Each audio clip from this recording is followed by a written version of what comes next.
After 6 days Jesus took with him Peter, James, and John the brother of James, and led them up a high mountain by themselves. There he was transfigured before them. His face shone like the sun, and his clothes became as white as the light.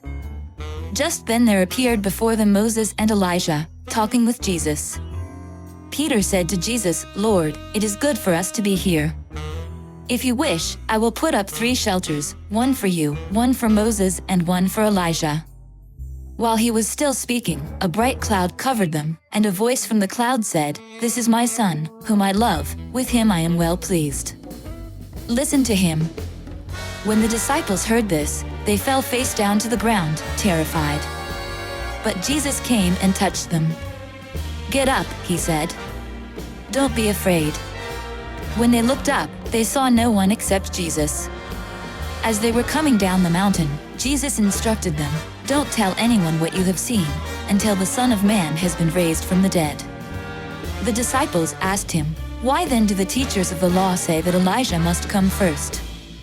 Jesus replied, "To be sure, Elijah comes and will restore all things. But I tell you, Elijah has already come, and they did not recognize him, but have done to him everything they wished. In the same way the Son of Man is going to suffer at their hands." Then the disciples understood that he was talking to them about John the Baptist. When they came to the crowd, a man approached Jesus and knelt before him. "Lord, have mercy on my son," he said. "He has seizures and is suffering greatly. He often falls into the fire or into the water. I brought him to your disciples, but they could not heal him." "You unbelieving and perverse generation," Jesus replied, "how long shall I stay with you?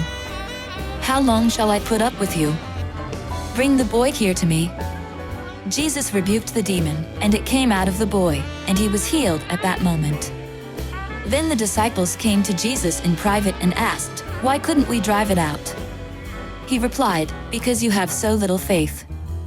Truly I tell you, if you have faith as small as a mustard seed, you can say to this mountain, 'Move from here to there,' and it will move. Nothing will be impossible for you." When they came together in Galilee, he said to them, "The Son of Man is going to be delivered into the hands of men. They will kill him, and on the 3rd day he will be raised to life." And the disciples were filled with grief. After Jesus and his disciples arrived in Capernaum, the collectors of the 2 drachma temple tax came to Peter and asked, "Doesn't your teacher pay the temple tax?" "Yes, he does," he replied. When Peter came into the house, Jesus was the first to speak. "What do you think, Simon?" he asked. "From whom do the kings of the earth collect duty and taxes? From their own children or from others?" "From others," Peter answered. "Then the children are exempt," Jesus said to him. "But so that we may not cause offense, go to the lake and throw out your line. Take the first fish you catch, open its mouth, and you will find a 4 drachma coin. Take it and give it to them for my tax and yours."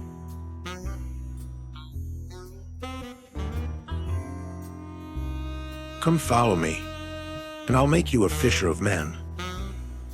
May the Almighty Father, His Son, and the Holy Spirit bless you and your family throughout eternity.